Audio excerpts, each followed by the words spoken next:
Welcome back for another deep dive. This time, we're heading over to Zambia.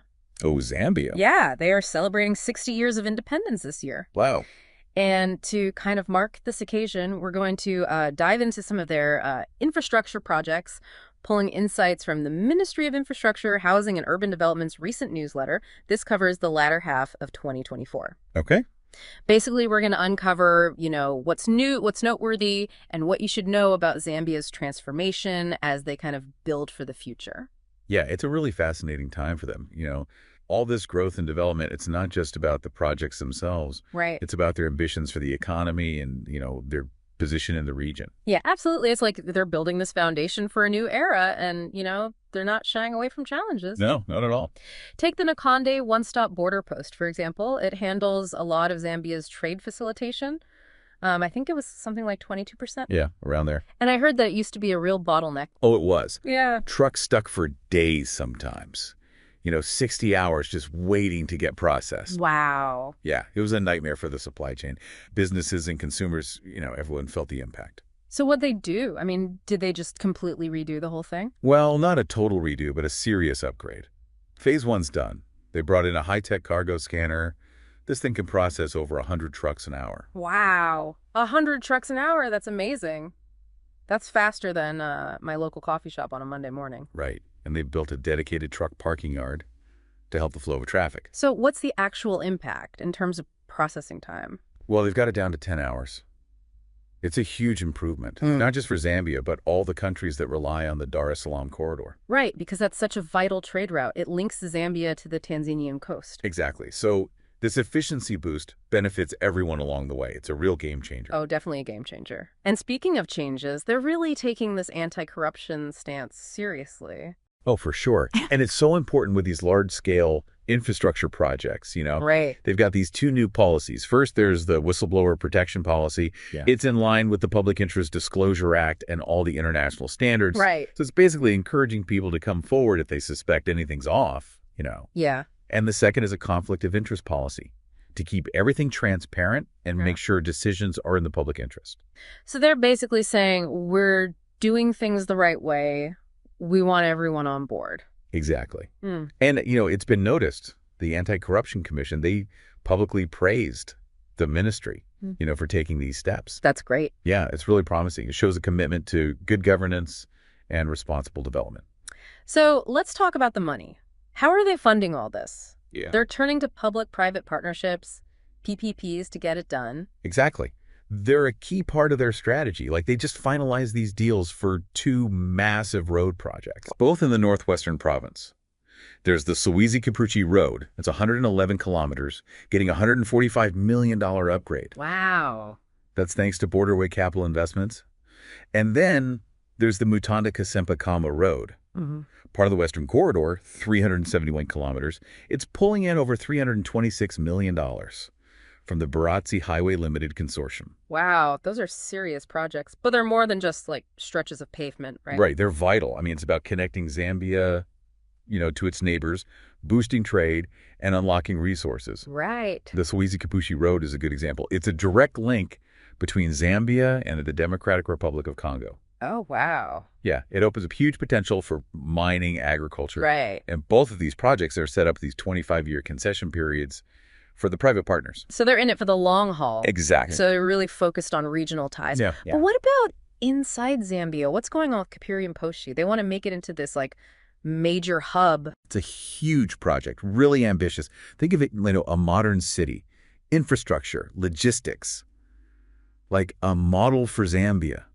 Wow. And they're working with China's Anhui province on this. Oh, really? Yeah, using their expertise, in transforming rural areas into thriving urban centers. That's interesting. It's fascinating. So what will the new Kapiri and Poshi look like?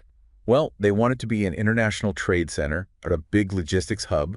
They want a sports and arts academy. Wow. They even have plans for a research and development facility. It's like a total revitalization of the town. That's pretty amazing. From a rural town to a potential powerhouse. Yeah. Okay, so we talked about roads, border posts. Now we're talking about a model city. But what about housing? A growing economy needs places for people to live. I Yeah, mean, I imagine that demand's just increasing all the time. you're absolutely right. There's a big housing deficit, something like 1.5 million units, Wow, that's a lot. but they're tackling it with some really innovative solutions. Okay, I'm listening. What are they doing? Well, first of all, they just started construction on this $10 million prefabricated housing factory at the Lusaka South Multi-Facility Economic Zone. Okay. This thing is designed to, like, revolutionize home construction, Yeah. building high-quality houses much faster than traditional methods. Prefabricated houses, are those like those tiny homes that you see popping up everywhere? Not exactly, no. Mm-hmm. Think of it more like advanced Lego blocks. They're durable, well-designed, built with modern technology so they assemble quickly and efficiently. Okay. The factory says they could build a one-bedroom house in just 2 weeks. 2 weeks. That's incredible. And that must create a lot of jobs too. Oh, absolutely. Over 250 jobs just during construction and the initial operation. And their target is to build 200,000 houses annually. Wow. That's a big goal. But wait, there's more, right? They partnered with a company from Namibia to build even more. That's right, Ongos Valley Development.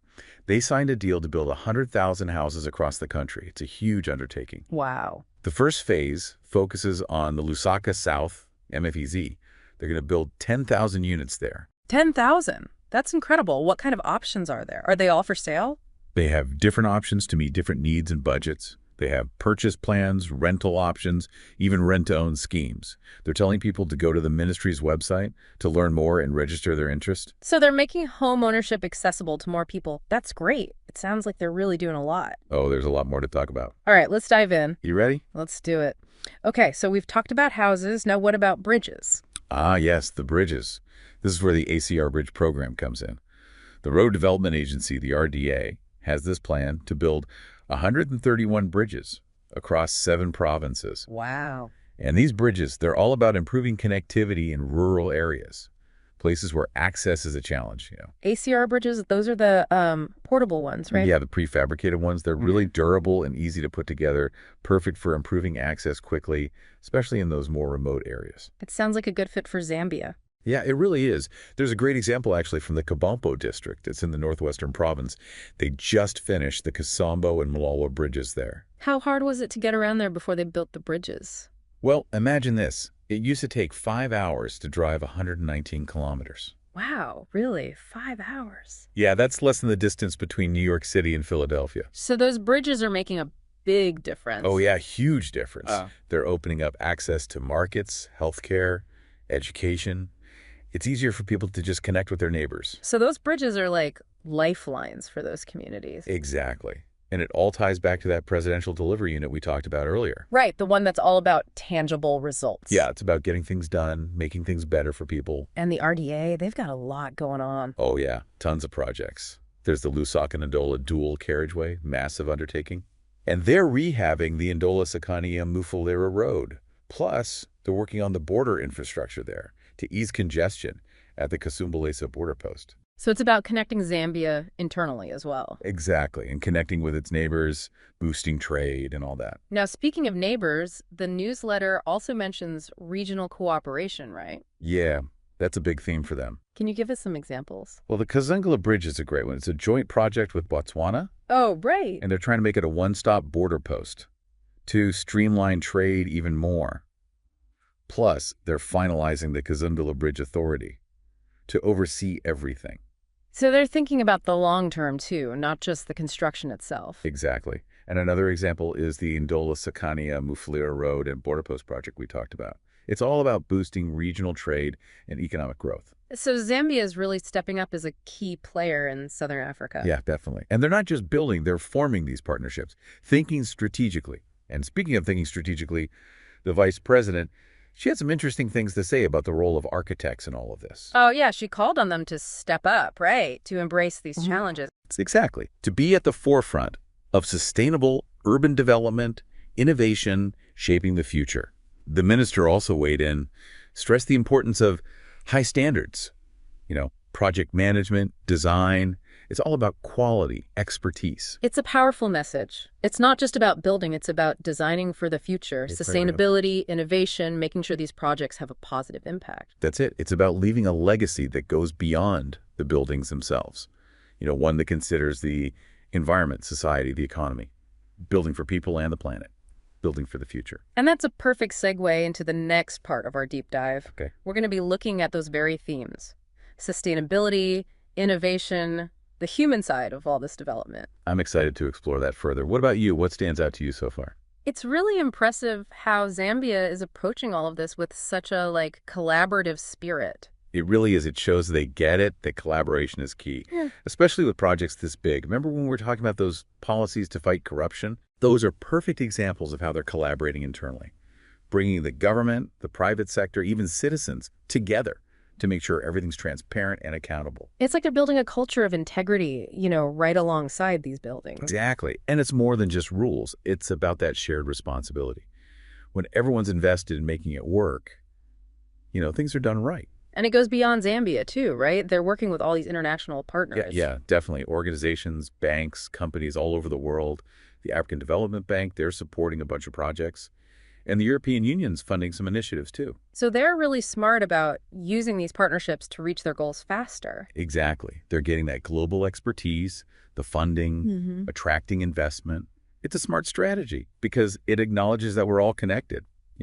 We can achieve more together. So thinking about the future, what are some of the challenges they might face as they keep developing? That's a good question. One thing is maintenance. Building is one thing, but these things need to last. They need upkeep. That takes money and good management. Right. What's the point of a bridge if it falls apart in a few years? Exactly. So they need solid maintenance plans, skilled people to do the work, and the money to make it happen. That's crucial for long-term success. What about the skills gap? I mean, with all this construction, will they have enough skilled workers? Yeah, that's another challenge. They need to invest in education, vocational training, to give people the skills they need to build, operate, and maintain everything. So it's a lot more than just construction. It's about building capacity, too. Exactly. If they can develop a skilled workforce, they'll be in a much better position. Yeah. They can really take advantage of all the economic opportunities that come with these projects. It seems like they're embarking on a journey that needs careful planning, partnerships, and a vision for the long term. Yeah, that's it. They're not just building infrastructure, they're building a future. And a future with both, opportunities and challenges. So as we wrap up, what's the one thing you really want our listeners to take away from this deep dive? I hope they're inspired by Zambia, by their boldness, their proactive approach, their commitment to making things better for their people. And, I hope it makes people think about the infrastructure in their own communities. How does it affect them? How does it shape their lives? It's been amazing to see what they're doing in Zambia. It's not just about roads and bridges. It's about building a foundation for a better future and doing it collaboratively, sustainably, making sure no one is left behind. That's it.